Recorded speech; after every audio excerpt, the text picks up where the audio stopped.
യേശുവിൻ്റെ കൂട്ടായ്മയിലെ സ്നേഹം നിറഞ്ഞ എല്ലാ പ്രിയ സഹോദരങ്ങൾക്കും പുതിയൊരു ദിവസത്തിൻ്റെ എല്ലാവിധ ആശംസകളും നേരുന്നു.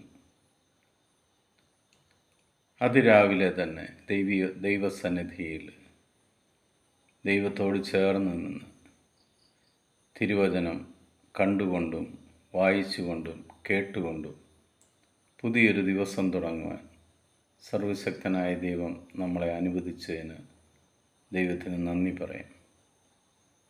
ഇന്ന് നമ്മൾ ശ്രവിക്കുന്ന തിരുവചന ഭാഗം ദാനിയേലിൻ്റെ പുസ്തകം 3-ാം അധ്യായം 17-ാം തിരുവചനം.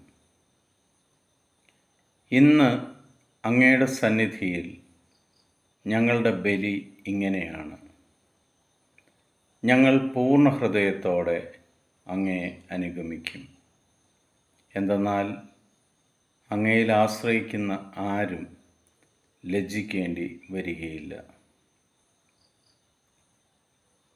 ദൈവത്തെ പൂർണ്ണ ഹൃദയത്തോടെ അനുഗമിക്കാൻ തുടങ്ങിയാൽ നിനക്കാരുടെ മുന്നിലും ലജ്ജിക്കേണ്ടി വരില്ല. ഇതൊരു വലിയ വാഗ്ദാനമാണ്. പൂർണ്ണ ഹൃദയത്തോടെ ഞാനെന്നുള്ള ഭാവമെല്ലാം മാറ്റി, എൻ്റെ മിടുക്കാണെന്നുള്ള ഭാവം മാറ്റി, എൻ്റെ പണമാണെന്നുള്ള ഭാവം മാറ്റി, എളിമപ്പെട്ടുകൊണ്ട് ദൈവത്തെ പൂർണ്ണ ഹൃദയത്തോടെ ഞാനും എൻ്റെ ദൈവവും, ആ ദൈവത്തെ ഞാൻ പൂർണ്ണ ഹൃദയത്തോടെ അനുഗമിക്കും. ആദം പർദീസായിൽ ദൈവത്തോടൊപ്പം നടന്നതുപോലെ ഞാനും ദൈവത്തോടൊപ്പം നടക്കും.